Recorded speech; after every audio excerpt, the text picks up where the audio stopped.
Jangan tangan ni. Oh, kita tengok hari Senin kalau tak suruh ke kita ambil darah.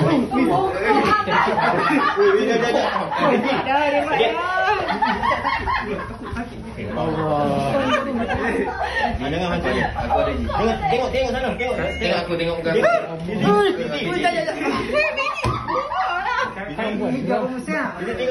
Bagi aku dulu. Okey. Bismillahirrahmanirrahim. Bismillah. Jangan salah cucuk. Macam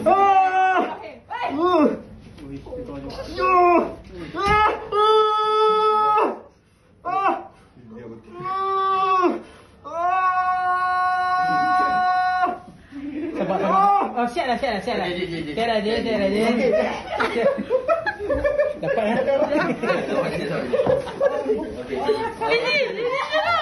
Barangkali apabila video ini menjadi tular, ramai melihat ini sebagai satu yang menggelikan hati.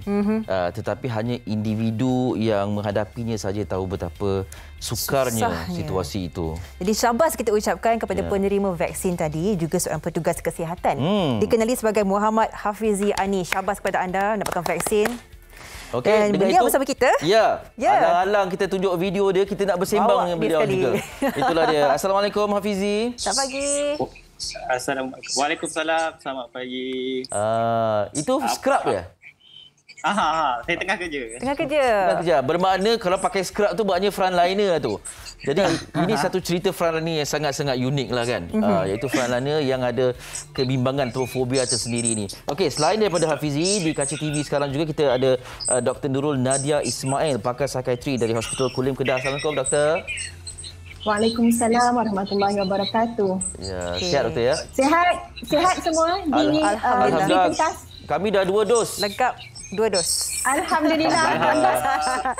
Tahniah. Okey, terima kasih kerja dunia meluangkan masa. Mungkin kita sedikit nak dengarkan dululah cerita Encik Hafizi sendiri sebagai seorang yang orang kata mencari seluruh kekuatan untuk mendapatkan vaksin itu.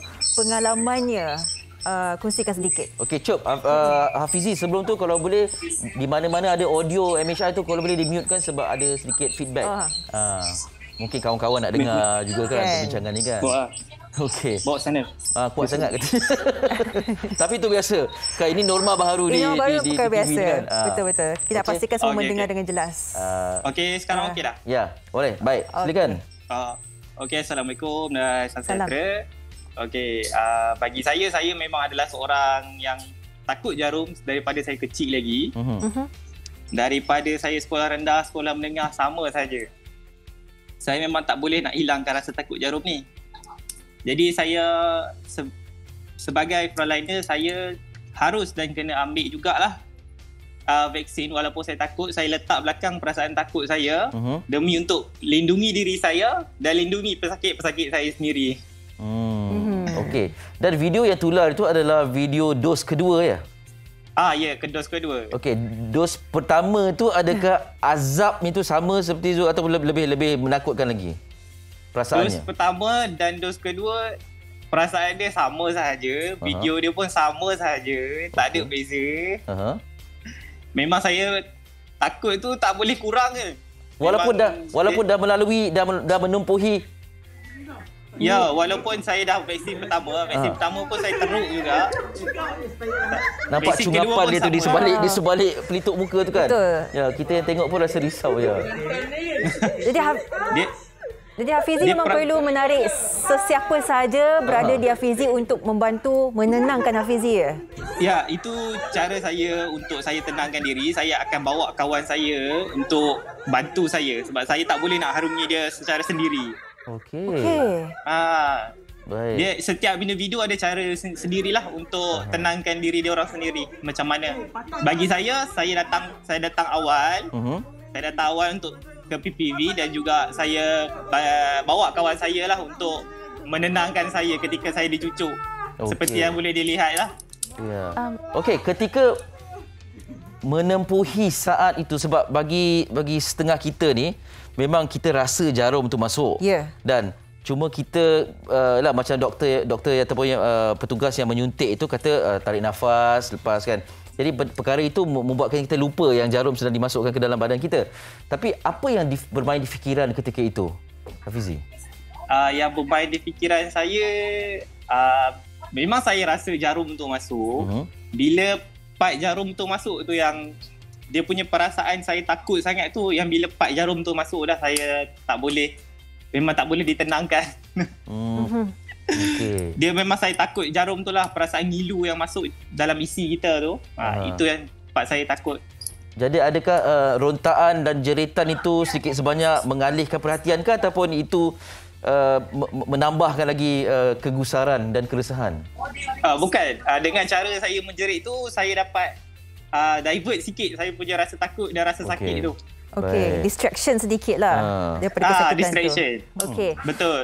Okey Hafizi, kita nak tanyakan kepada Dr. Nurul Nadia. Baik doktor, berdasarkan apa yang doktor lihatkan dengan keadaan Hafizi, cara dia memberikan respons kepada suntikan vaksin itu, adakah Hafizi ini seorang yang mempunyai trypanofobia yang agak teruk ke ataupun mild? Macam mana doktor? Okey, kalau kita tengok pada video tersebut, obviously kita tahu bahawa apa yang berlaku itu adalah genuine ataupun adalah kita kata yang benar kan, bukan dibuat-buat. Okey, dan kalau kita nak kata dia dari segi keterukan tu, saya akan kata mungkin dalam moderate kepada severe, tapi nak kata severe sangat, mungkin sebenarnya dia dalam keadaan yang severe ataupun sangat teruk. Tetapi yang bagusnya tentang Encik Hafizi ni sebab dia ada kesedaran.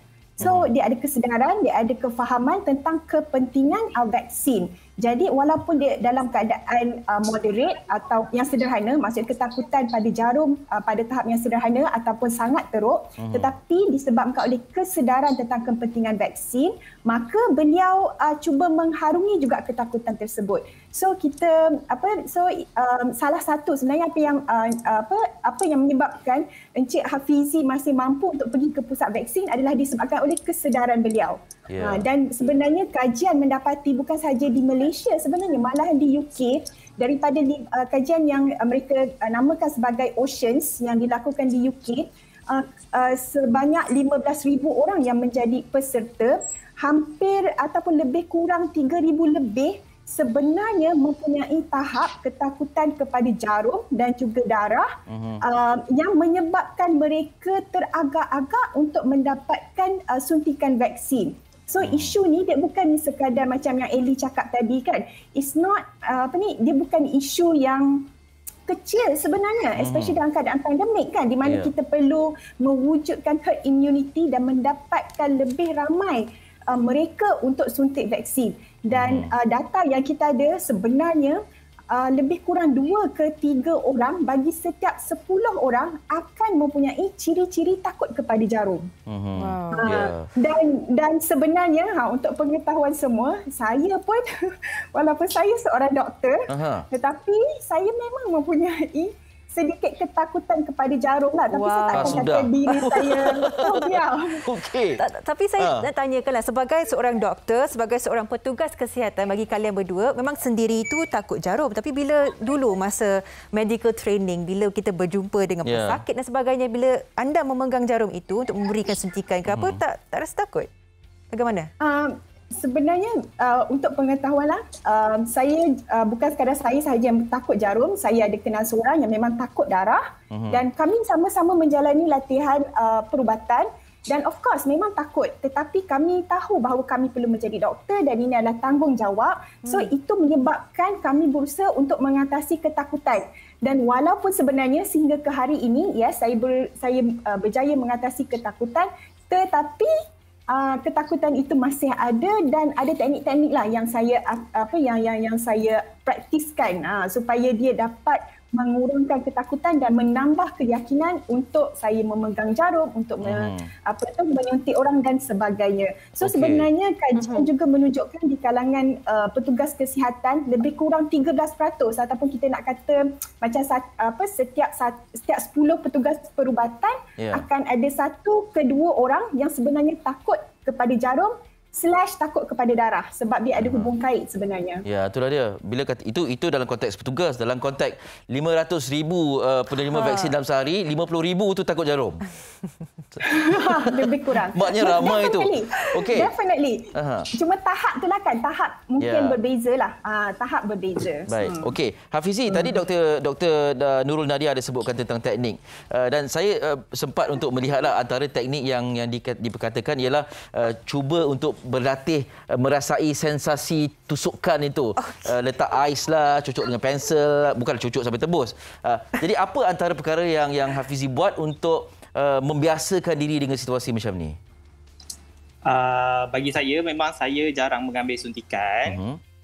Tapi bagi saya, untuk mengatasi masalah saya ni, saya cuba untuk psikologi. Lebih kepada psikologi.